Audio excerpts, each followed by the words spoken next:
It's a small Phones are on. Move adjournment. second. Thank you, Councillor Reid, for helping move us along. Good afternoon, Madam Clerk. Mr. Chair, I have not received any other business items in advance of the meeting. Okay, excellent. So, any other business? All in favor of the agenda? Move the agenda. Second. Moved by Hodge, second by Asmussen. All in favor? Opposed? Carried. Over to you.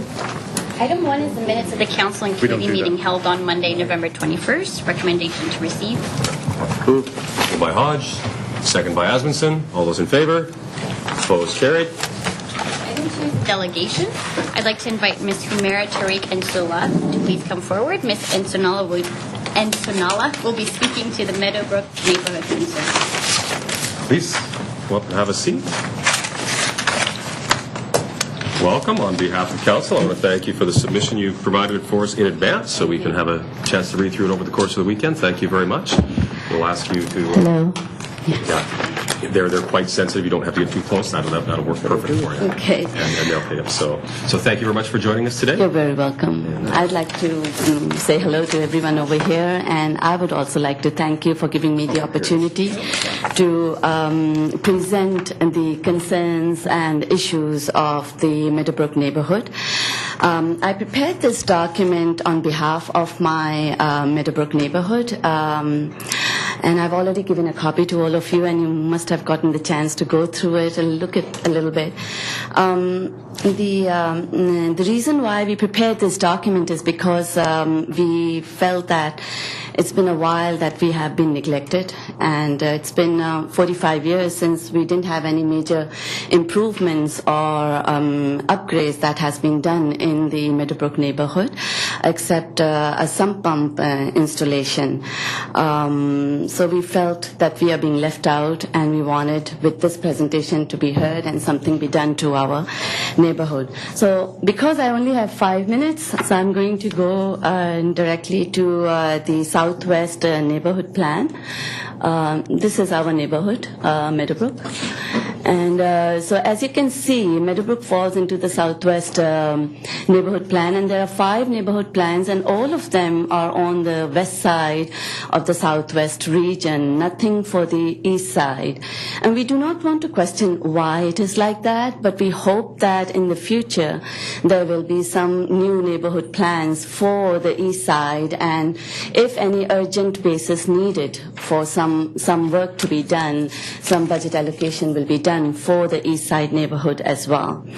Our first concern is about the parks. There are 2 parks, Shiloh Park and Meadowbrook Park, and both of them, these parks, you can see that there is nothing for children to come and play or get connected or build a bond. And if I scroll down and show you the Miller Park, Coquitlam, there's quite a lot of upgrades been done there, and Blue Mountain Park, tons of upgrades done. We do not want to compare these parks with our small Meadowbrook parks, because those parks, we understand that those parks cater the larger group of people and public accessibility. They are larger pieces of land, whereas these parks only cater about 600 households. And but we just hope that some justification will be done to our neighborhood park as well. And so I'm going to move forward with the other concern. This is, as you can see from the photograph, this is the east and the west side of the Lougheed Highway in between Dewdney and Como Lake and Chilco. There is no sidewalks on either side of the road, and it is my understanding that as a public safety concern, even if the road has one side has the sidewalk, it is okay, but in our case we don't have a sidewalk on either side. And we believe that because now the SkyTrain is about to start in a few days, there will be an influx of foot traffic, some bus routes may be curtailed, and we think that it is imperative that Council can consider this as an urgent matter and at least provide one side with the sidewalk, if not both the sides. This is a rudimentary sketch that I have done about the drainage system just on the Irvine Street. Irvine and Dewdney Trunk are the arterial routes of the Meadowbrook. It divides the Meadowbrook into 4 quadrants. The city officials had informed me that in 2010 some upgrades were done to the drainage system, but I don't know how extensive that upgrade was, because in 2012 I personally witnessed while walking through Irvine and the flooding, and I couldn't walk on the Dewdney and the Irvine. So later on I went and checked all the drainage and I put the X mark for those, and I noticed that the drainage systems were actually not on the slope of the gravity, and so the water was accumulating on the slope but not getting drained from the drain openings. So if more drainage openings are provided or some upgrades are done to the road to implement gravity, I think that this problem could be solved. And then I have the pathway concern. As you can see, this is the Fleming pathway. It's a beautiful winding road. It connects Lougheed to Fleming and introduces a shortcut for people. But there's no lights. When I inquired with the city, they said that in 2005 or 8 somewhere, they had considered to put some lightings over there, and because of that, they put the electrical conduit over there. But then later, nothing was done there. So there are some members of the Meadowbrook, they have to walk extra 30 to 40 minutes, looping around to go to the Fleming when they can have a shortcut from Lougheed. Especially at night, it is a security issue for especially women, and they have come forward and told me that. So we would hope that some lightings are provided on the Fleming pathway. And then there are some hazardous pathways, as you can see with these spray paints over there. The neighbors informed me that they had been contacting the city to get this thing fixed, and the children have tripped over there. It's a family-oriented neighborhood, so there are lots of children around. But nothing was done for the past few years. Last year when I started communicating, then I noticed that some patchworks were done on the hazardous pathway, but no permanent fixtures. And then some lights are missing, fused, and neighbors had been contacting and asking to replace the lights, but it hasn't been done. And now these small pathways are basically used by little kids to get a shortcut, and at night they become vulnerable if there is no light and it's very dark. And so, yeah, this is all. The last thing is about, generally speaking, our Meadowbrook neighborhood is not in a good shape, especially the quadrant of the Brook Streets neighborhood. There are tree stumps, there are broken branches and leaves, and roads are always messy, garbages are there. It looks like as if we are the last to be cleaned up or not at all cleaned up. And then there's a speeding problem from Westwood Street coming to Green Street. And the neighborhood had been requesting to have some speed bumps over there, and also on Dewdney there is an influx of traffic now because of the population increase as well. So I hope that the council members and the mayor can see what abject state our neighborhood is, and some consideration will be given to our presentation and our concerns in there. We do understand that the city has its mandate in the strategic planning to strengthen the neighborhood by instilling the feelings of belongingness, inclusiveness, cohesiveness. These are the words that has been used. So we hope that we will be included in this planning fold and looked after, and due consideration will be given. Thank you so much for giving me the time. Thank you, Humera. Appreciate it. We've got a couple of people have some questions. Start with Councillor Hodge. Yes, thank you for coming out today. Excellent presentation. I did read it through the weekend, and you've certainly done the research. You mentioned the neighborhood plans, and maybe just to staff, when is this due to come up next? Is this, we do a sort of a rotation. When's this coming up next? Mr. McIntyre. It's correct. This area is part of the Southwest Coquitlam Area Plan. It hadn't been identified in the past as a unique or specific neighborhood, such as Mayardville, Austin Heights, Coquitlam, or Lougheed. That's not to say that it doesn't deserve that sort of attention. We've been more focused at this point in time on the fact of the land use contract, and I've briefed council about this before, and perhaps the delegate is not aware that there is a land use contract that applies over much of the Meadowbrook neighborhood. That in fact, in some ways, is the origin for some of the issues and the oddities you find there around roads and open space and that. So we've been focused on that part. Recently, there's been a number of property owners that want to renovate or add to their houses. They've been, technically or legally constrained because of the land use contract, but we found a way to work through that process. And as we committed to council, we want to come forward next year with a program to deal with that more broadly. So that's what our focus has been on. Okay. Yes, thank you. And I'm glad you mentioned it, because I was going to mention that as well. And I think that many of your concerns are not so much the community plan and the plan, or the neighborhood plan and the planning process. They're more infrastructure related and parks related. So I think that can be done, as we do with all parts of the Coquitlam, deal with issues as they arise. And you referenced Mackin Park and Blue Mountain Park, but did acknowledge that we have different levels of parks. I already acknowledged. And we have a park program. I know that we're working currently coming up on 12 parks. I don't believe either of these two are on that list. Excuse me. Are they both? Are they both on there? Okay. Okay. So, okay. Because I remember Mr. Alaweva, would you please confirm? Yeah, I was going to say, I remember we'd had this discussion. Is it? I'm just going to ask. Yes, we did, and yeah, thank you, Mr. Chair. We have been in discussions with the Speaker actually for over a year and a half, and we have a number of initiatives in that community. We have actually cleaned up Shallow Park. We've trimmed up a lot of the trees. We've done a lot of the. So we've been doing some work in that area, acknowledging that work is needed and must continue. The good news, as we mentioned to the Speaker, is both Shiloh and Meadowbrook are included in the Park Blitz program. Okay. In fact, Shiloh is going to be the first one done in 2017, and each of them are about $200,000. So council has supported that neighborhood to the tune of $400,000 in new park amenities as part of that program. That's great. I remember Shiloh we'd had that discussion, so they're both included in there, and that's going to be fencing, and that's one of the ones that has the sport court. I'm just trying to remember the court. Was that down there? Sorry.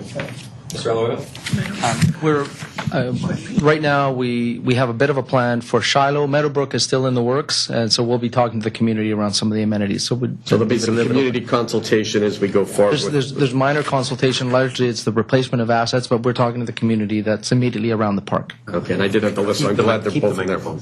Okay, that was good, and so that was great. I knew one was in. I'm glad they're both there in that program. The other one was the sidewalks, and I know that a couple of years ago we had that discussion, because I remember raising it about the stop, or about the bus stop that's along there, and I know that we're trying to do as many kilometers of sidewalk as we can each year, but to engineering, or anybody who can maybe address the sidewalk issue and the plans for sidewalks throughout the city in this area. Mr. Mooney, our Manager of Transportation Traffic.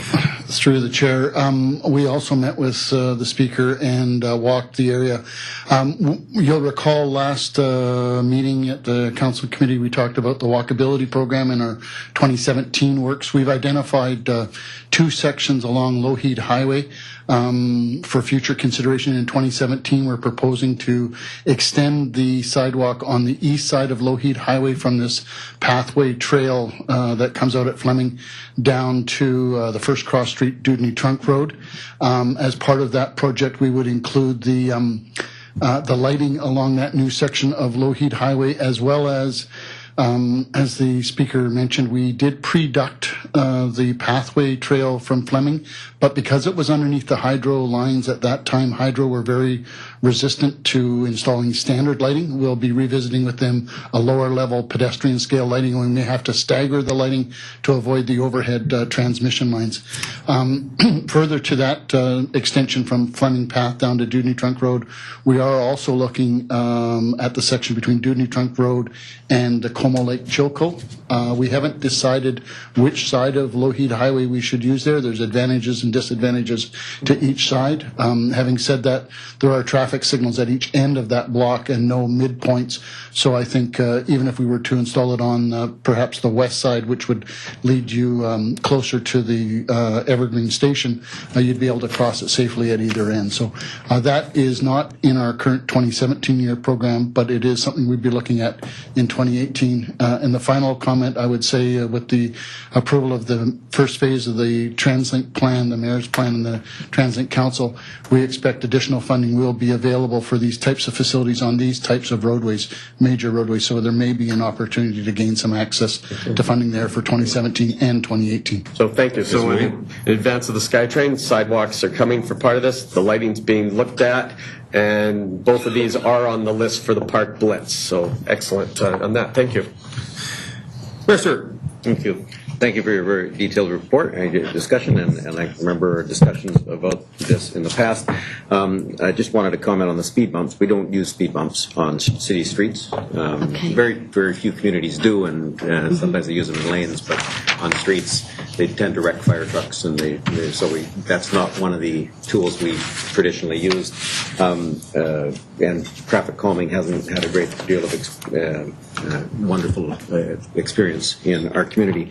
That said, your community is quite unique. If you ever get a chance to ride your bike through that community, I wouldn't suggest in this weather, but it does get you through the trails and the little bits of connectors that some of which you've shown us on your slideshow. But a great deal of the challenge we have in that neighborhood is the land use contract rather than the infrastructure. We have invested, certainly the investment that you talked about related to the storm drain. That was quite a significant investment a few years back in order to lower the effective water table so that we didn't have constant flooding. There was photos taken by a photojournalist would take regular photos during flooding events, including photos of canoes going down the streets and such. We don't have those anymore, but we still have road settlement issues from roads that were built 50 years ago that tend to make it so that the low point in the road isn't where it used to be. It used to be at the catch basin, and sometimes we have to go back and correct those. You've given us a whole bunch of stuff, and I thank you very much, and I know that staff appreciate that as well. Thank you. Thank you. Councillor Rasmussen. Well, thank you for your presentation. As you know, some of the issues been working on with staff prior to, some of the results being in their area. We got the park program, and you got to understand that we have 12 parks that are being looked after. This is not uncommon there's been some underfunding in our parks, amenities, and facilities for a number of years in this area. So we're doing 12 parks right now, but there's a lot of other parks in just as weak a condition or needing upgrades as yours. So it's not that Meadowbrook is somehow more not being looked after than other areas. This is common throughout the city right now, and you're up first already because that's a 3-year program. So other people are going to be waiting another 2 years after next year to get some improvements to their parks in their areas. I was involved a few years back with one of your neighbors down there getting Irvine from Dudney through to be repaved. Also working at the improvements of the intersection that were done that time. And at that time, with staff, and they were working on the issue of the significant that's on Green Street repaving and lowering the piping to reduce the flooding down there. But one of the issues is, I don't know if you know, there's a local improvement program where let's say on Irvine Street, if you want to have sidewalks and stuff, and my friend went around and tried to get support of the neighbors. You need a certain threshold of support. He didn't get that to have sidewalks, curbs, and gutters to put in to better do the drainage in there. So the deal in the local improvement is you as a taxpayer will pay 60% of the cost in your taxes over 20 years. The city, which will pay 40% of the cost for that. So the taxpayers of the rest of the Coquitlam pick up the remaining cost of all that type of stuff. Now, I think that's a great deal for you because all the new areas, people move in new houses on whether it's West Plateau or anywhere, pay 100% of the cost for all the sidewalks and everything from their community. So I'd have you explore that with your neighbors in your community for the internal sidewalks and other things brought in. The sidewalk program that was talking about, we do that for connections, let's say along Dudney or Lougheed, where those are the walkable connections, I think, but your internal local neighborhood roads in there. I would work with Mr. Mooney or somebody in engineering to get information on your local improvement program take that back to your community, to work on those issues of getting sidewalks, curb and gutters, and once those curbs and gutters, it'll be better for engineering department to better deal with the drainage issues within your streets and area moving forward. So I just want to let you know about that and take that back. But I think from listening to staff, they've been working with you for a while. They've got some improvements coming already that's going to be happening. So it's going to look a little bit better starting 2017 towards the end and moving into the future. Thank you. Thank you. Councillor Tanner? Oh, thank you. Councillor Hodge and Mayor Stewart asked the questions and said what I had already was going to say, so I won't repeat them, but I just want to say I'm very impressed with your advocacy and representing the residents and for putting this together. Thank you. Appreciate it. Thank you. Thank you. Councillor Reid? Thank you. It's nice to see you. Yes. And I want to thank you for all the work you've put into this. It's been considerable, and you're getting all kinds of information. You're probably going, oh my God, what is that? I just want to tell you what people keep talking about, a land use contract, and that takes half of the Meadowbrook triangle from Lowheed along Westwood and Irvine, Dewdney Trunk, all in there. And that's all the things that most people down there consider townhouses, and they're not. They're a different form of housing. They were sort of like it was an experiment many years ago, about 30 years ago, to see how we could get good, compact, low-cost housing. And unfortunately, it worked for many years, but now as the houses need to be refurbished, and indeed that brings the city in to refurbish lights and standards and things like that, it's sort of all one big happening. Staff has to work through how they can move a land use contract into ownership of some form, like the rest of you that all own houses in there. So it's quite a thing to do, but they are working on it, and I know it's coming up, as Mr. McIntyre said. But when people keep saying that, that's what it is. It's just to try and coordinate the land use contract so that everybody's on the same playing field. Okay? But thank you. You're welcome. Thank you. Councillor Wilson? Thanks as well. A question for engineering. The sidewalk that's been upheaved because of the routes. What's our policy on that? If somebody brings that to our attention, how long does it usually take for us to be able to fix that in a situation like this? Mr. Mooney. And the other question is about the light too, the light that's been out. Right. So through the chair, we struggled a little bit initially with the ownership of the sidewalk. I'll be honest with you, between Parks and Engineering Public Works. In the end, Engineering Public Works stepped up and said we'll take over responsibility of the sidewalk facility. We did repair it. That's our standard throughout the city. We either grind off the high portion of the concrete or we add asphalt onto the low portion. So the picture that we've been showing is an older picture? Yeah, so that area would be marked first with orange paint to identify it as a trip hazard. Once it's been identified, it then goes into a program, and weather permitting and funding permitting, we'll go in and we'll repair it with an asphalt fillet and or grinding on the high side. That one there is a good example. You can see the tree right beside it. So that'll continue to heave that sidewalk, and any time that it's more than 3/4 of an inch, we'll want to address that. At some point, it'll become beyond repairable, and we'll have to replace it. The challenge in this one is that with the tree where it is and the width of the walkway, really the two aren't going to be able to coexist in perpetuity. We would probably change that from a concrete sidewalk to a more flexible asphalt sidewalk over time. When we do get into that level of replacement, we would obviously work very closely with our parks counterparts to make sure that we're not damaging the tree and replacing that. In terms of the streetlights outage, we would encourage anybody that sees streetlights out or cycling, you see them cycling on and off, to give us a call. Best describe the location. Sometimes there's a 3 or 4 digit number at the base of the streetlight pole. If they can get that for us, call us in, call it into our engineering customer service. We'll generate a service request. If you're worried about follow-up, ask for that service request number so that you can call back and check on that, and it should be replaced or repaired within 10 working days.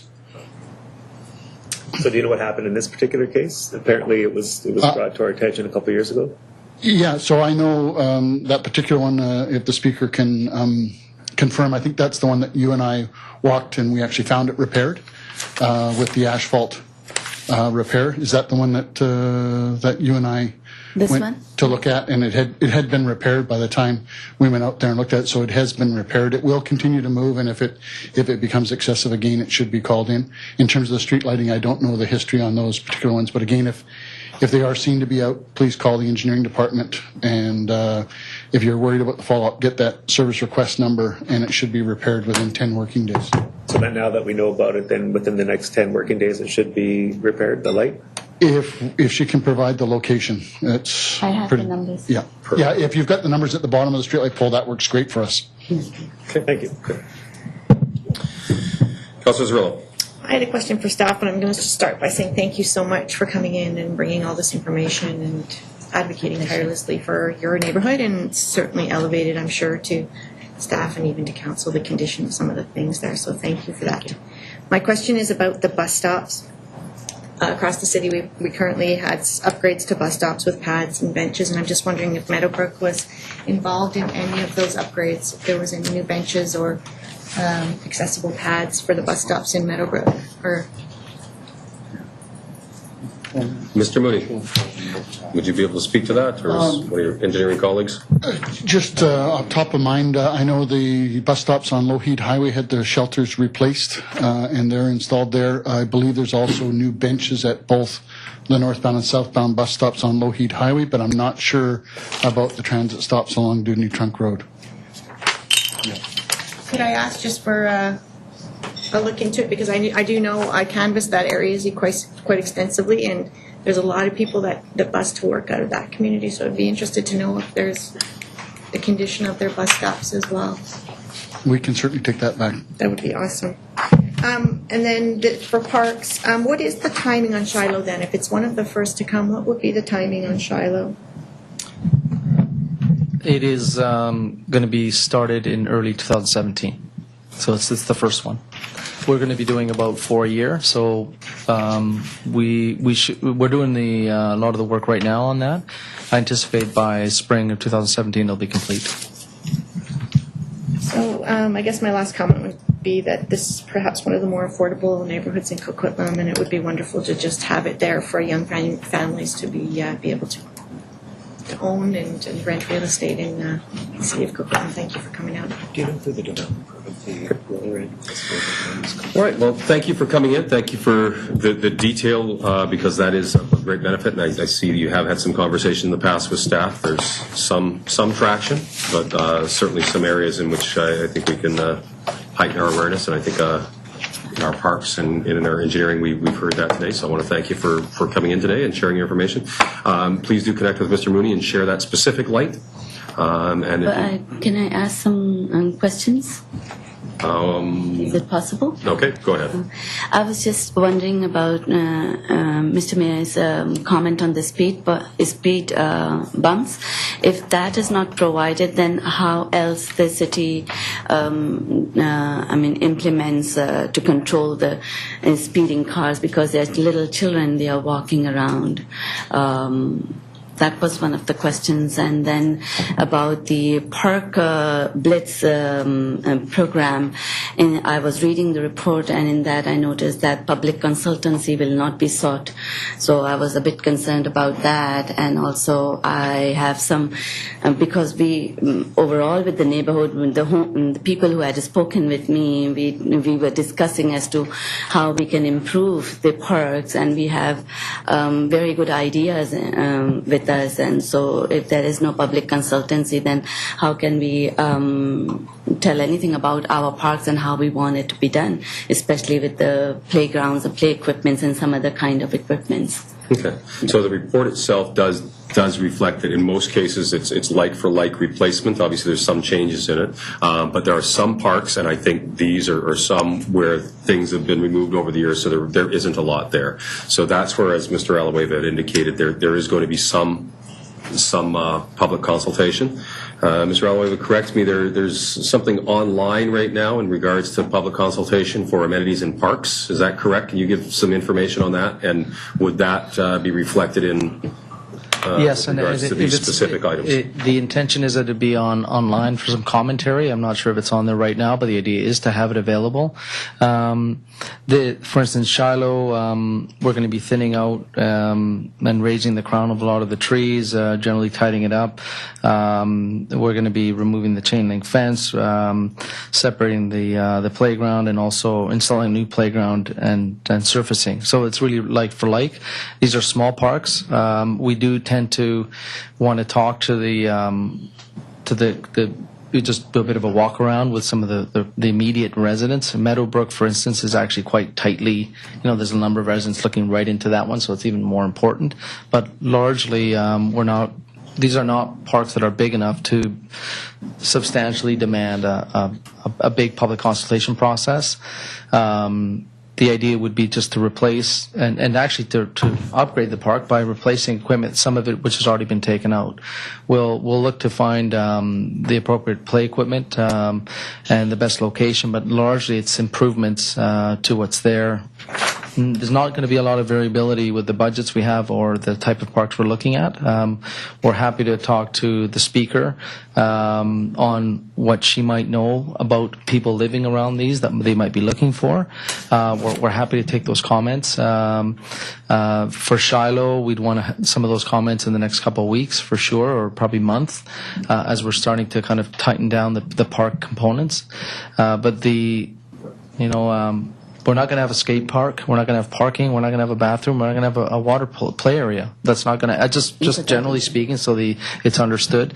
These are not big enough for that, and there's certainly no budget, and it would draw on a neighborhood that really doesn't have the capacity to take those kind of amenities. So I think that's kind of the level of expectation we have already discussed with the speaker, and but we're happy to take any commentary as to the type of play equipment that they might be thinking about, and if it's not appropriate, we'll discuss with them why, and we're happy to have that dialogue with them to make it as appropriate as possible within the budget and within the type of park that it is.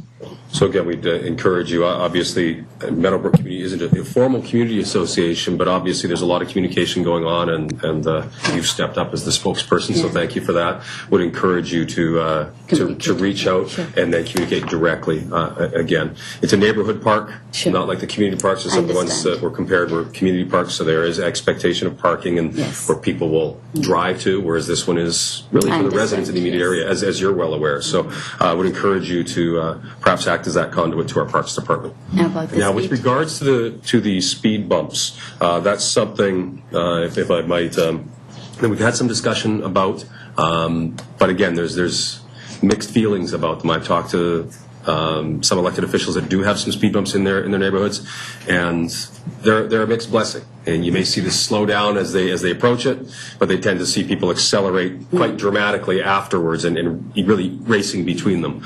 The mayor has alluded to some challenges with the equipment and the impacts on them. So as a municipality, the direction has been we're not going in the direction of speed bumps themselves, especially on our arterial routes.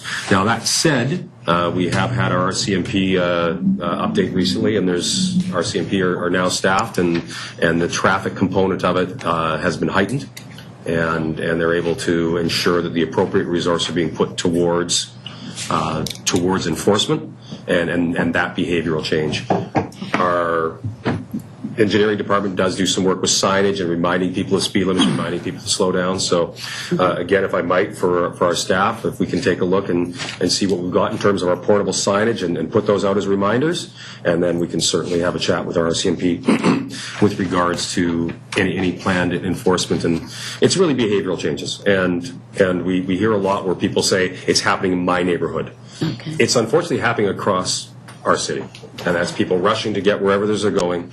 And really shutting their minds off to what impacts they're having on the neighborhoods in terms of safety of children or anybody walking along the sidewalks. So we will share your concerns with the RCMP, as we said, and we'd ask Mr.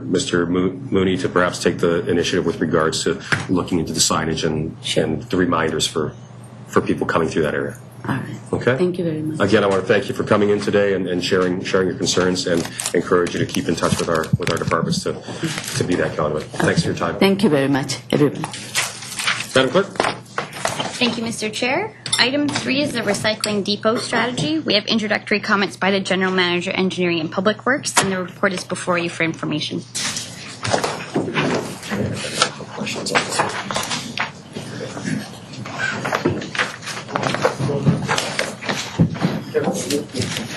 Mr. Diozegi, welcome back, sir, once again, and Ms. Warner. You have it in yours? I don't have it. How is everybody doing today? Good, thank you. Let's talk recycling. Thank you, Mr. Chair. We are very pleased to be here and initiate a discussion on the City of Coquitlam's recycling depot strategy.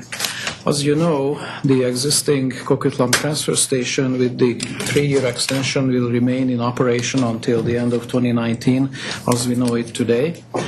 And you also know that the City of Coquitlam, Port Coquitlam and Port Moody reached a cost-sharing agreement for the Coquitlam transfer station recycling depot operations. This is a change in the way how Metro Vancouver has been handling the recycling facility at the transfer station. Till the end of this year, it was included in the fees what we paid. As of January 1st, the Metro Vancouver board will recover all the costs associated with specifically associated with the recycling operations. But the good news is that the 3 cities reached an agreement, so the funding for this operation at the Coquitlam transfer station will be uninterrupted. As part of the 2017 budget process, staff reviewed Coquitlam's recycling options with focus on the depots at the Austin Works Yard and at the city center locations. As you know, the city owns and operates these 2 recycling depots, which add more options to recycling, but at a very high cost. We analyze this issue, and clearly these depots provide a redundant yet very convenient option, in addition to many other options available to the city, and some of these other options are at no cost to the city.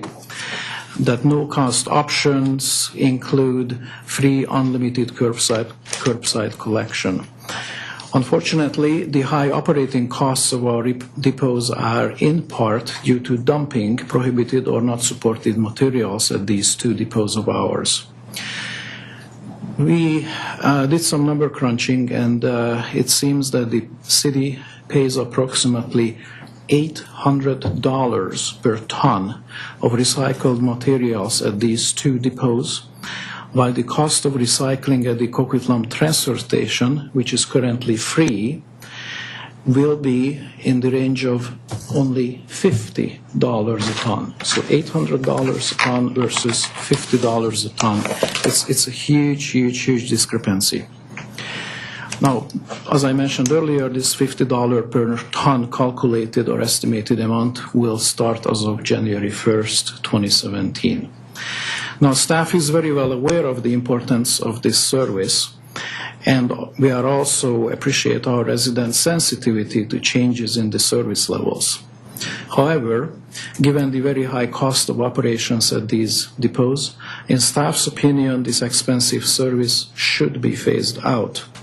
So we are looking forward to Council's discussion and direction on this issue. Thank you. Councillor Asmussen. Thank you very much, Mr. Giuseppe. I think it's a good report. I'm in agreement, I think, with your conclusion about closing the 2 city recycling depots. When I look at the map we have here of the private ones, and I think what's really important, showing that the other facilities take almost everything, so there'd be less dumping of material that we do not take, which costs extra costs. And I've seen both our facilities so badly dumped at times by illegal stuff that people can't put their regular stuff into it. So I think that is the direction to go. I think, though, what we need is, now you're talking about is a proper campaign for education and outreach to the people.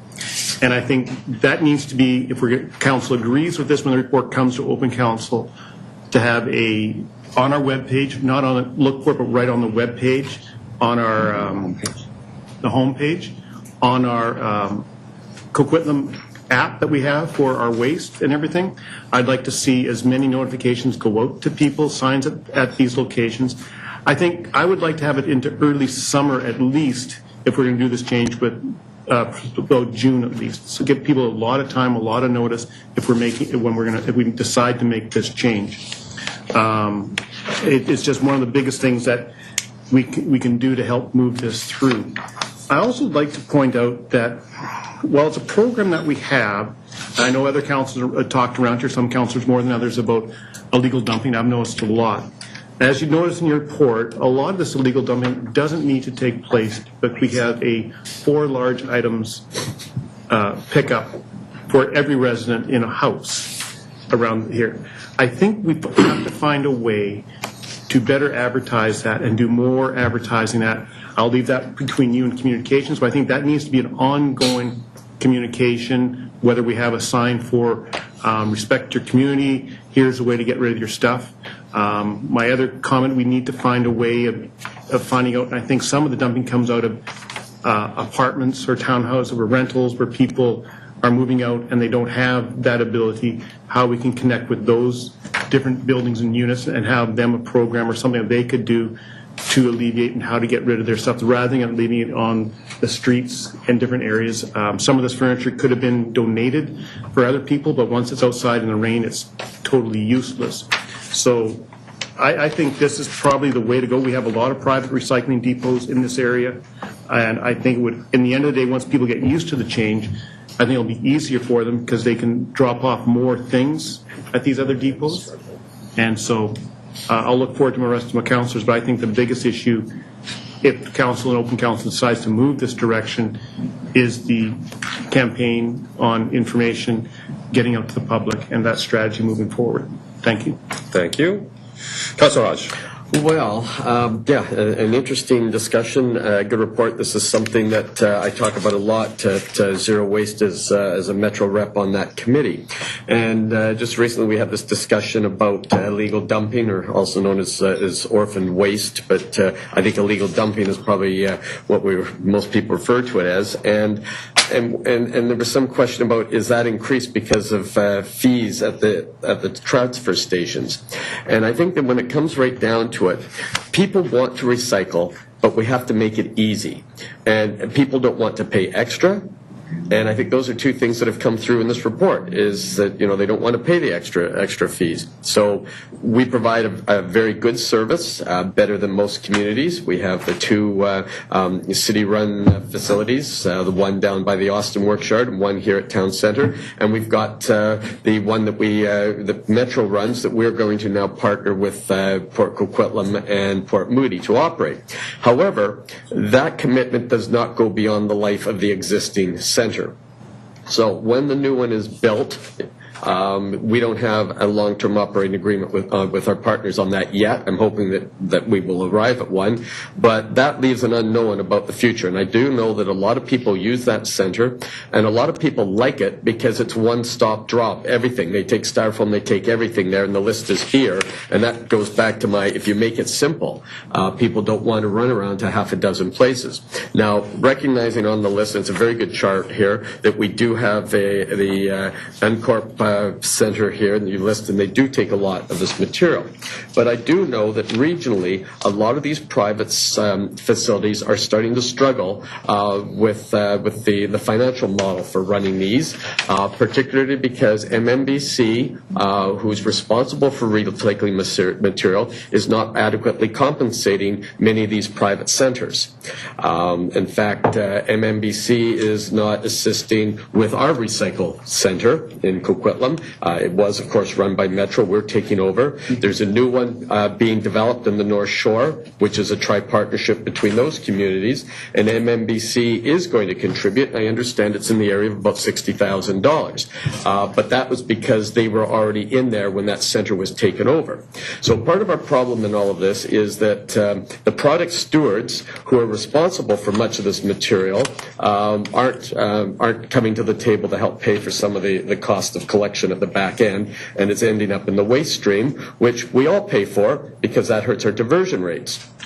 Coquitlam has one of the highest diversion rates, and I think that's because we make recycling easy. We have one of the best curbside programs. We work with MMBC with that, and we're very fortunate that we have that program. I know a number of cities are now looking at running similar programs, and MMBC has put them on a wait list. So they're not going to have the service that we have, but if we were to look at going into a sort of a better center, and I'm sort of in favor of looking at, we've got two centers and they both have problems. Primarily the problem with them is that there's a lot of illegal dumping around the outside, and that's because those facilities aren't monitored.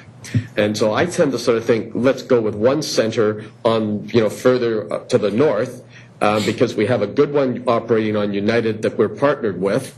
People on the south slope could go to there, or we put one in a more central location and spend the money to have it monitored so that we don't have the illegal dumping on the outside. And the other thing is, when you have a monitored site, you can get funding from MMBC. MMBC won't contribute to a site unless it's staffed. So again, we'd be on a waiting list, but I think that what we should be looking at is a staff model somewhere towards the north, and hopefully that we can keep the joint one going beyond the 3 years. Because, as I said, at the end of the day, you have to make it easy. And I think that if we don't have these centers, we're going to see an increase in illegal dumping, and I think we're going to see an increase of people just putting the stuff into the garbage can. Granted, we have some good curbside programs, but it doesn't cover everything, such as batteries, paint, styrofoam, and some of the other things, and that's really where the problem is. And I think we need one good one-stop shop center that's monitored. Thank you. Councilor O'Neill. Yeah, so we have before us 4 options. I think I heard Councillor Hodge say essentially option 3. Is that right?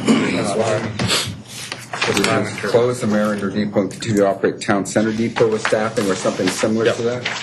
That would occur until we do the Parks Master Plan, until we replace that with something else, possibly at a new works yard in the north, possibly. That's what I'm thinking. Okay, so that's, I just want to try to keep things clear, because it looks like we're going to have a variety of opinions. Councillor Asmussen, I think, said number 4. I'm going to say number 4 as well. And I've said in the past to various people that I believe that the private sector is doing a very good job. I do most of my recycling in private centers, curbside and private centers, and there are a lot of them around. And it was my understanding that the successful diversion rate we have is due to the organics being diverted into our green bins. That's when the big change happened. It didn't happen because of a launch of a new recycling program or the opening of a new recycling center. The big improvement in our diversion rate happened when we started our green bin program and the automated and everything, that big change. And that's all of a sudden, bang, we got the big figures and big improvements. Is that right? Certainly the transition to the automated program and going bi-weekly were the most significant factors in that, but at the same time we did also enter into the arrangement with MMBC, and their program actually allowed for an expansion of the types of materials that were being collected at the curb, so it all contributed, but the most significant factors were the bi-weekly and the organics. None of it was associated with the opening of a new recycling center somewhere. We don't have any information that would draw a direct link to that. Fine. Okay, good. And so that's another reason I'm supporting number 4. I was thinking, what are the 3 R's of reduce, recycle, reuse? We got I think 3 new R's here. That's reduce recycling redundancies, because I think this is what this will do. And in terms of what Councillor Asmussen said about communication, I think a really good communication, and I'm sure you guys have thought of this, would be the weekly reminders that get sent out for anybody who signed up. And I know there's thousands and thousands. I'm not sure if you specifically mentioned that. But I get those, and if you put a reminder on there, or start advertising the fact that if this does go ahead, or whatever changes do take place, start advertising the changes on that weekly reminder as well. That's a really good way of getting communication out. So good. You're not recycling old ideas. That's another comment I have. Anyway, thank you. Number 4. Thank you, Councillor Wilson.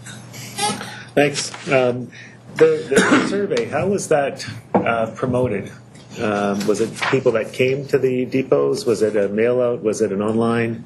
Because I didn't remember seeing it in the report. Through the chair, it was advertised in print and on the app. It's called Recollect through that, and I think that was the main one. And signage at the depots themselves. So people that came to the depot would see the signage, and it was asking them to give us their opinions on a number of things. Great. I had a very interesting conversation with a resident a couple weeks ago, and I kind of lost my patience with her, and I felt really bad afterwards. But about communication, right? And she was being fined for putting her green bin out the night before. And throughout the course of the conversation, which lasted about 45 minutes, I walked over to my kitchen and pulled out 4 years worth of the garbage and recycling guides that we produce. And I had 4 years worth in my drawer. And I only knew that because my wife showed me it about a week before that. But we try so hard to communicate to people. And we send that out every year. And people still don't know, right? So I think it's a combination of people need to be a lot more responsible and take the initiative to learn about the policies of their cities and what to do. I think also we need to look at other ways of doing it. I have the Recollect app too, and I didn't even notice it on there, right? So it's a challenge. Have we had many requests for larger blue bins or larger bags? Because it seems to me that one of the reasons people might use these depots is because they can't accommodate the waste or the recycling waste that they're producing.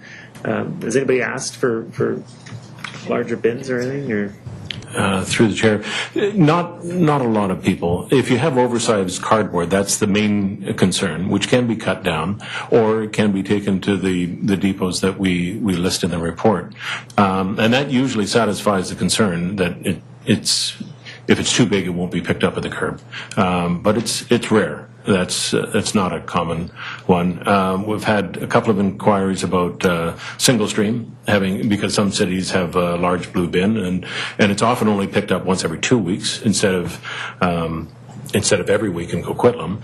And we don't get a lot of complaints about the capacity because of the frequency of collection and the fact that I have 2 blue bins and I have multiple bags, and you can put out any number of them every week. So the capacity issue hasn't been bad. It's just the oversized cardboard that's sometimes the issue. When I remember last time we had this conversation, I mentioned that I only ever use the depot for oversized cardboard, and so I tried something different. And instead of using the depot, I've been taping them together with packing tape, and it works great. Rather than the string wasn't working for me very well, so the tape works great. So learned how to tie it. Yeah, I was a cub way back when, but I don't remember all those knots. I'm not sure if I like the idea of relying on the potential northeast works yard and the Coquitlam transfer station, because those are the two extreme ends of our city, and I don't think that it works. So I think a better education would be helpful. Is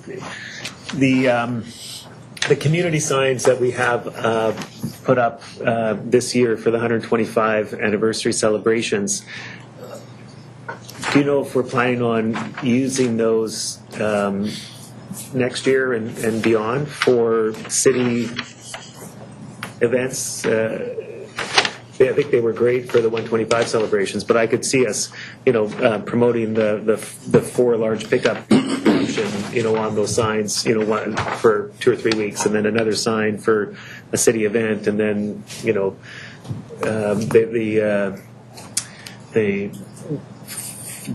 the month where we have the 4 extra green waste pickups and that sort of thing. So I don't know if we were planning on keeping those up for on a permanent basis or not. But I think those kinds of things, a lot of people don't read the newspaper, a lot of people don't read the mail that comes to their house, a lot of people don't have the app, and we want to try to educate people. I think those signs are one way to educate people. Ms. Vincent, can you speak to the signage of the events? Before I comment to that, I also wanted to mention the survey was also promoted on the city website, Twitter, and Facebook channels. And yes, our intent is to program those signs next year. We haven't mapped out what exactly it would be and how the priority would lay out, but it is our intent to program them. Well, and I just want to use myself as an example. I'm a city councillor. I feel like I'm educated, I'm engaged, I try to be aware, but I don't go on Facebook very much. Like I'm not trying to be critical, but it's just I think we need to broaden our communication, and that's why I like those signs, because I drive, right? And I see those signs. So I think that I'm happy to hear that we're going to keep using them. And to confirm and further to the suggestion made earlier, when we work with a department to develop a communication strategy, we very rarely pursue just one channel. It's a multimedia channel, recognizing that some people go to the local paper for their news, others do come to our social media channels, others are subscribed to our RS feeds and get it that way, other people are subscribed to the news list, so they get the info bulletin that way, other people listen to the local radio station. So we really do try to pursue multimedia to make sure we are touching all points. We do still have those that say, well, I didn't hear about it, notwithstanding that the calendar was mailed directly to their home. So to answer your question, yes, we recognize that different people get their information different ways, and we do try to develop multimedia channels that hit all the different ways people might get our information. That's great. Thank you. Thank you. And then my last question was, I think if I had a resident also asked me a year ago about, why are we charging them to replace their yellow or blue bag. So I looked into it and I was told, well, the first replacement is free, but after that it's, I think there's a charge. I think that was the policy. And we may want to consider, if we're trying to get people to use the pickup system rather than the depots, and we're going to save money by not having the depots, perhaps not charging for replacements. Small, minor little thing. So that program is now fully administered through Multi-Material BC. So it's actually within their policy to charge for the second bin or bag, and noting that residents are now getting the service entirely free, other than if they want additional or replacement bins or bags. But the other point on that actually is that residents don't even have to use the actual MMBC issued blue bag or blue box or yellow bag or whatever it is. They can, as long as they have an appropriately sized receptacle of their choice. It could be a clothes hamper if they want. They can put that out. So they don't even actually have to pay for that, as long as the materials are appropriately sorted and contained. But that said, we do maintain a good relation and constant updates with MMBC. So as we're working through developing our outreach material going into 2017, we'll make sure that we review how they're communicating that information to residents, and that our information is consistent and concurrent that we're providing, to make sure that people are aware of the appropriate ways that they can put the materials at the curb, and or if they want the additional blue boxes or yellow bags or whatever, how they can go about getting those. Thanks. Councilor Reid? This is an interesting discussion, but I think there's a whole bunch of things that come into this. One, is MMBC, is their program going to be given a really good monitoring or or some assessment of whether it's working right, or is there anything scheduled for that by the province? How efficient is it? So actually just recently on Friday, I believe it was, there was a report issued by the Auditor General that provided some overarching overview of product stewardship, and specifically the MMBC program. Now, I haven't read it in detail, but the report is available publicly. What I do know of it is that it seems to be indicating that the program is successful. And also coming up this year, there's a 3-year review of the program, and MMBC will actually be going out for consultation again in late fall on their stewardship plan. So there is a review process for the program. This is important. This is great. Now, I live in a condo, so things are a little different in my world. But to have good information given out to all of status is really important, because that certainly helps our bottom line. I'm sort of where Chris is in if people have a lot of stuff to give away, we should allow them to do that, to get it picked up. But I don't like to see MMBC getting away with stuff they shouldn't be. So if you order a new furniture or a new toaster or whatever you bring home and you have all that stuffing that comes with it, the place that you bought it from should be the one responsible for it. So somehow I think there has to be incentives, and I don't know quite how we work that. If when someone buys a television, let's say, and with it they get a signed something or other, and then MMBC just has to pick it up at the curb, or the store has to take it back. There has to be some accountability somehow, and I don't know quite how we can do that. But what is also coming into the mix here is that now we're encouraging less cars. It doesn't stop the more garbage. Certainly doesn't stop the young folks in this throwaway society. Like my age, we take the toaster out to get it fixed. My grandson will throw it away and get another one.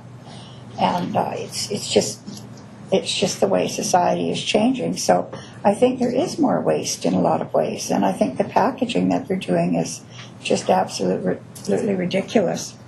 So I think we've got about 3 or 4 things converging on one big problem, and I don't know how to solve it without actually looking at the sources. And so if you live in an apartment, quite often now I will see people getting stuff delivered and something has to go to recycling that we can't put in recycling, and some of the fellows in the building will take it and go to wherever and get rid of it, and that's really nice if you've got great neighbors. But when you don't have, what do you do with it?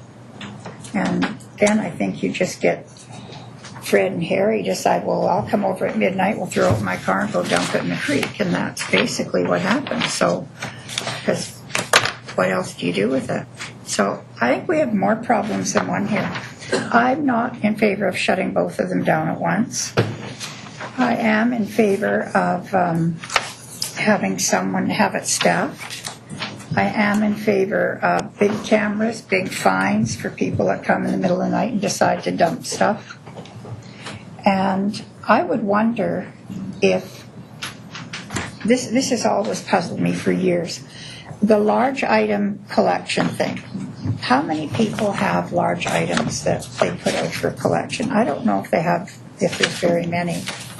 But I would wonder if we couldn't give out, instead of actually having the service go everywhere like it does, is if somehow we couldn't give out each residential homeowner with a townhouse or a house that doesn't have to do what I do.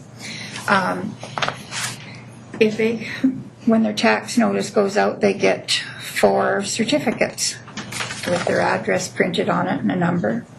And if they want something, they can phone in, because now you phone in, right, and get an appointment to pick it up. And they can just give their address and ticket number. And I think that way we could track stuff better. And I also think that if the guy next door or across the street or something had more to pick up than 4, he could probably get one of his neighbor's tickets. What I'm getting at is we got to make it a little more logical than it is. I may not have 4, but the guy next door may just have moved in and have 5. And why can't I help him out? It's not him I'm really helping. It's the whole city. So I think we have to take a more holistic look at this. I am not in favor of shutting down town center right away. But Mariner, it's just such a mess. But that's the one I go to, and every time I go up there, I'm just disgusted by what's up there. I mean, and it's not staff's fault, but I think we got to take a better look at this, and we got to get better cooperation.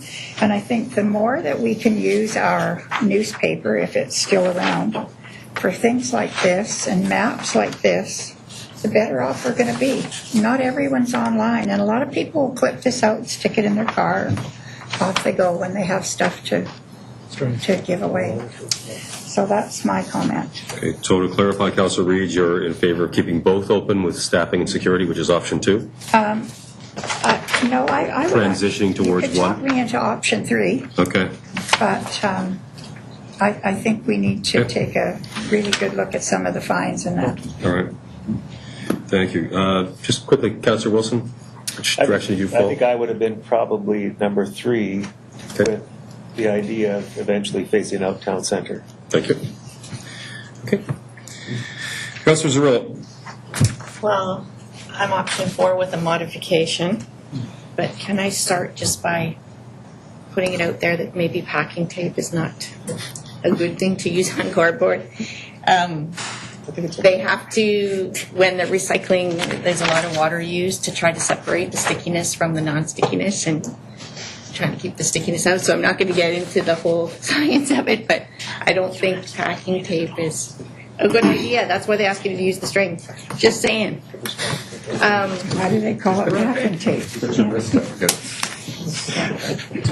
There's lots of different ways, but they used to do it by water to wet the paper and try to separate. But anyway, it just uses way more water for recycling. Number 4, but I would ask that it be a phase out rather than close. I don't know what the timing is. Do you have a timing on phase out? No, we haven't looked at it yet. So my request would only be a time frame, and then many people have talked about it here. I would love to see it be staffed on weekends while we're doing the phase out, because people, like Councillor Wilson said, people don't always see everything that comes to them.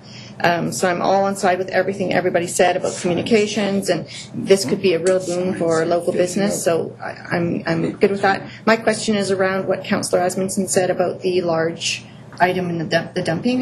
My question is, what is the solution for what we might see as an increase in dumping, or even the high level of dumping that we have now? Can we be monitoring that, or what's the thoughts around keeping our eye on the dumping if we do this phase out and it tends to increase or it starts to increase? Mr. Duzek. We have been tracking the dumping in the city at least 2 ways. One is through the customer service area of ours, where we receive the complaints and follow up. The other part is through the roads division of ours, who actually goes and picks up the dumped materials, and we do some monitoring, and we monitor the cost of the dumping. The experience has shown that the most effective way of dealing with dumped materials is to pick up as fast as possibly we can, because perhaps less and less other people would be drawn to dump their materials elsewhere. So these are the things what we do. I think the opportunities for disposing a lot of large items is very well working. To our surprise, a lot of the dumped materials what we find could be normally recycled, but for some reason people chose not to. To some degree, we find that like for mattresses, because of the additional fee for dropping of mattresses at the transfer station, that's kind of an issue. But overall, it's some people find it just simply more convenient to dump stuff as opposed to properly dispose of it or call us for disposal. So I'm just trying to anticipate if this decision happens that we phase out, if we get a growth in dumping. I just want to make sure that we're set aside budget or we have a solution. I'm not saying it's going to happen, but I'd be interested to make sure that this one decision doesn't make another problem, I guess. Well, we anticipate that there's going to be probably some temporary increase in dumping, but we will cover it with the budget and we will pick it up. And can we track it? So when you come back... Oh, yeah, we are tracking it. Yeah, for sure. When you come back with details about our diversion rates and stuff, that would be a great one to have. Yes. Thank you. Thank you. Councillor Tyler. Thank you. I learned something today. I thought it was 2 big items a year that households could put out, so it's good to know. I'm sort of a summary of everybody who's spoken. When I first read this, I thought, let's just close them both. It's redundant. You can put everything on the curb. If you already have to drive somewhere to take your styrofoam in, that doesn't change. And so let's save the money. But then I was reading my binder late last night, and I was disappointed at the only 192 responses. I tweeted out and promoted people to respond, and I guess it's just not as sexy of an item to get people engaged. I don't know. So I put it out on my Facebook, and just from late last night to today, I got quite a huge response and messages behind the scene and phone calls. And it ranged everywhere from, I use the app, I know where everything is, I make my weekly trip with my batteries and light bulbs, and all the way to, there's a recycling depot at Mariner Way. These are people that live in my neighborhood. So, I mean, it runs the whole gamut of awareness, which we already know. I mean, I have a family of 4, and my black garbage bin is rarely ever more than a quarter full. And I drive on garbage day, and people that have a smaller family than the same size family, it's bursting. Garbage is hanging out. So you know that not everybody recycles. So kudos to the people that are recycling. That's great. But what I got out of this, my little Facebook survey, is we have to keep it as easy and convenient for people to recycle. We just have to. And looking at the map here, if we close the town center depot, geographically, that's half our city that I worry that people just won't bother. And I recently read an article about the city of Vancouver. They've done a great job in promoting getting out of your car and riding your bike more and, ditching your car and using transit. But now they're finding that their costs for illegal dumping has gone way up because people don't have cars to take it. So as Councillor Reid alluded to, there's more issues here. Those of us that are engaged and we know where to go. So education and awareness, big thing. I think we have to monitor it. I don't want to do something to save money, but then it ends up costing us more elsewhere. So I've kind of changed my idea about it, that I'm not in favor of shutting down both yet, but what I would love to see, I got so much feedback, people love the Burnaby model. It sounds really expensive, but it's staffed, and you can bring everything there. What is it? Batteries, styrofoam, clothes, light bulbs. Can we hear more? Oh, I don't know. I didn't even know. I haven't been to it. But Can you speak to what's happening in Burnaby, Mr. Kusi? Yes, Your Worship. Burnaby has their own recycling depot. They have about 4 full-time staff that are there. I have visited the site, and they gave us a tour. It's combined with their city operation. They do not have a regional transfer station, and that's one of the reasons they've done what they've done. So everything that the Coquitlam transfer station offers is replicated at the Burnaby, with the exception of garbage. They take organics, they take the green waste, and then they take all the materials that you mentioned. So I've heard, I don't know if it's a fact, but I've heard it was about $10 million to build the facility. I don't know what the annual cost is to run it. But the cost of building the facility was incorporated into their brand new works yard, which is across the street. It's in an industrial area. It's on Still Creek Drive. And I think the works yard was about 40. But that's about all I have on that. But it's an excellent one. There's no question about it. Richmond has an excellent one too. They also don't have a regional transfer station. Thank you for that. So where I'm at is, I think I would prefer to keep the town center one open, have it staffed, and maybe offer the other top 3 styrofoam batteries and paint, or I don't know what the other top 3 items would be, just to keep it convenient for people to recycle. And then maybe we phase it out with more education, because, as you said, the private facilities do offer offer it all, but I think I'm more comfortable with a phased approach. I also just want to say, anybody listening right now, I see on this list of what facilities collect which recyclables, there's a couple that accept clothing. And I just want to say, I push all the donations I've been collecting for different groups in the city. I really want our residents to know that clothing or soft goods can be donated to the firefighters' bins at Mariner Way and Como Lake, and they get money by weight, and that money goes towards feeding hungry kids in the breakfast program. So if anybody has clothes they need to drop off, I would really prefer them to go to the fire hall at Mariner Way in Austin rather than to one of these facilities. Feed our hungry kids. Thank you. Mayor Stewart. So yeah, I've been to the Burnaby one. Actually, I've been to the one in Victoria as well. There's a pretty nice one in Victoria. I've been to some across the country, and I think it all comes down to whether or not you supervise. Because in Burnaby, it's supervised. In Coquitlam, there's transfer station supervisors, and they're pretty tough. They direct. My challenge here is the fact that we have unsupervised options, and as a result, we have unsupervised crap. These are folks that are bringing that thing that they think should be recyclable, but they kind of know it isn't, but they're going to drop it off anyway, and they're going to drop off the 16 paint cans.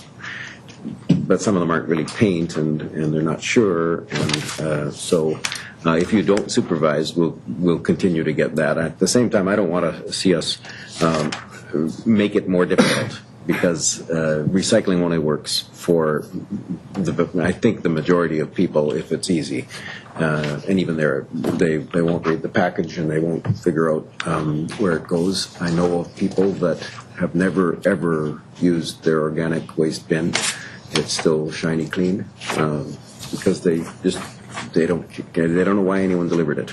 They don't know how to use it. They don't know about recycling. I think that's the minority of the people that don't use the blue box, but we have to make it easy, and we have to make it convenient. There was one line in here that troubled me a bit. Actually, it was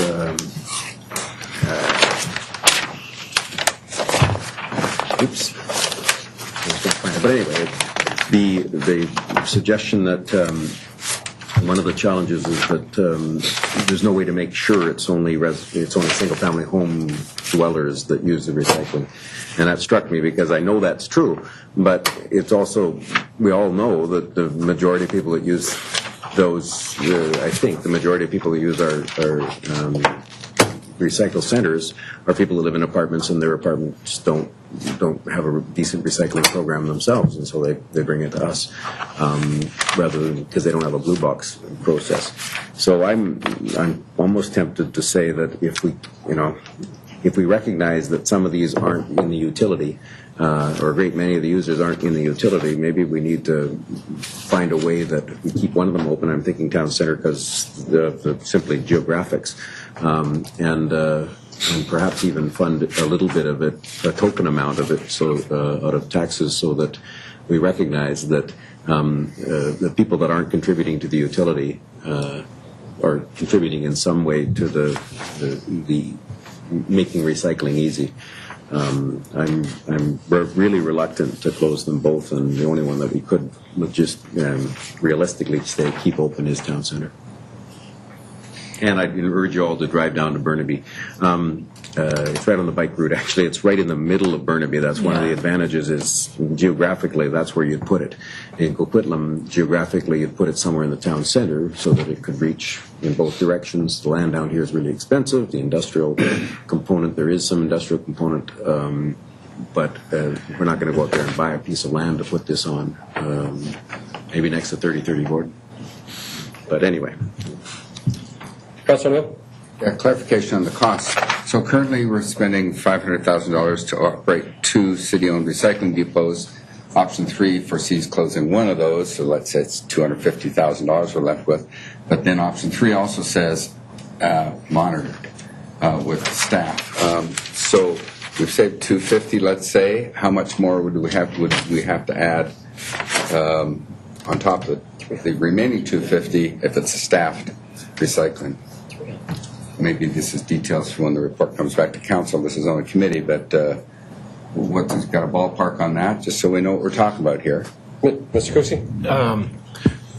New Westminster operates a small recycling depot, and they have one full-time staff person. They operate it Tuesday through Saturday or Sunday. They operate on basically a 5-day schedule, and so they really only need one full-time staffer. So if that was the case, at the rates that they pay, I forget what I think it's like a laborer 3 or truck driver 1 or something like that.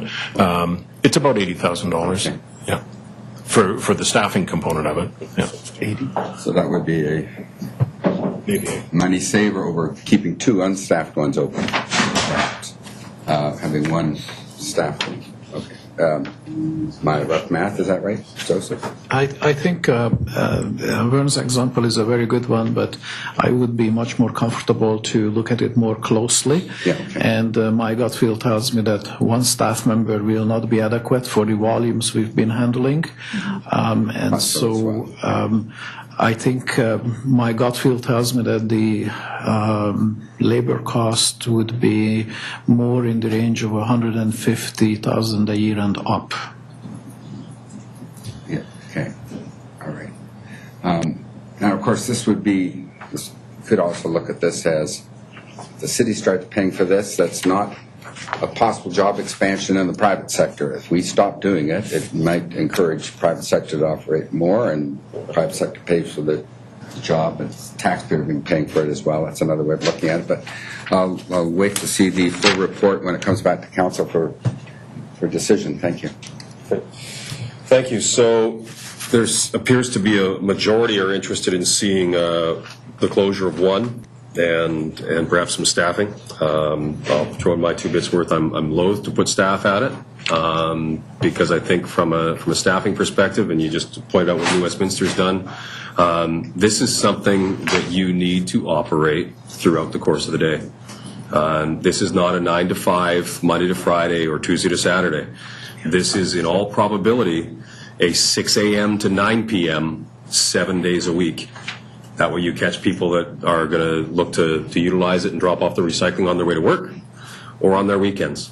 At midnight. To the comments around here, I think when any limitations on that, we would see a significant increase in the dumping. So if we do close either of them, I think we see an increase in dumping. So we could look and say we might defer some of that $500,000 elsewhere. I would anticipate we're going to see a significant chunk of that $500,000 in the operation of these 2 facilities is going to be going towards managing increased illegal dumping. And, Metro might want to call it orphaned waste and make it sound pretty, but it's not. It's garbage that is being dumped around the city. So to our Metro van reps, perhaps they can take the message back and don't try to put lipstick on a pig. It is garbage. Let's call it what it is. So I think we, as much as I loathe to have staff put out, I think we have to look at how we transition this, because I think the success we have is because it's convenient. People are going to take the path of least resistance. In our stratas, to the mayor's comments, some people are utilizing the service because they know it's the right thing to do. They're concerned from an environmental perspective, so they're doing what's right. They're going out of their way to do it. And I don't want to see that we penalize that. But in terms of what goes on day to day, we need to make it as simple as possible. And I'd be interested in seeing more realistic costs, so we know the financial implications. If we were to look and close Mariner and staff something in the town center or northeast at some point in time, I'd want to see what are the legitimate costs that we can anticipate bringing on from a staffing perspective to have it open at hours that people actually are going to utilize. So we talk about our recycling and the diversion rate. I'll share, I was recently in New Mexico talking with somebody that runs a county facility down there. Their diversion rate in this particular county is 9%. You say 9? 9. And he's pretty happy about that. He figures that's going in the right direction. But this is right at a landfill. And they don't do green organic separation. They don't have source separation. They have it all in one big heap and drop it and then they deal with it. So it's not the easiest thing for people to recycle. And I think if you see diversion rates of 9%, I think it speaks to the fact that we have to have this as simple as possible, and which means having more than one option. So if that means in the town center, I think that makes sense. Is the town center more so than the northeast? Again, given the comments about driving to it, but the majority appears to be leading towards closing one and staffing. But in order to get the vote on that, I think we need a little bit more meat on the bone with regards to what the true staff costs are, and that reflected with what the hours of operation might look like. Okay. Move to receive. Move to receipt by Councillor O'Neill, second by Asmundson. All those in favor, opposed, carried. We are now at 3:27. Council does have a commitment at 3:45. Madam Clerk, do you have some suggestions on how we might proceed? I would suggest moving forward for item 4 and seeing what we end up with regards to time. Okay. Item 4 is the Evergreen Line Corridor City Enhancement Plan update for North Road and Clarke Road. We have introductory comments by the General Manager of Strategic Initiatives, and the report is before you for information. Recommendation? I do this on a point of order. There is at least one item in our next meeting that has to be completed today. This is not, I do not believe this is time critical. No. If you wanted to defer this to next week and deal with the closed items, that would be okay with us. Probably better for us. Yeah. Move deferral. Move adjournment. Move adjournment. Okay with that. Second. We have moved adjournments. All those in favor, opposed, and carried. Thank you all for coming.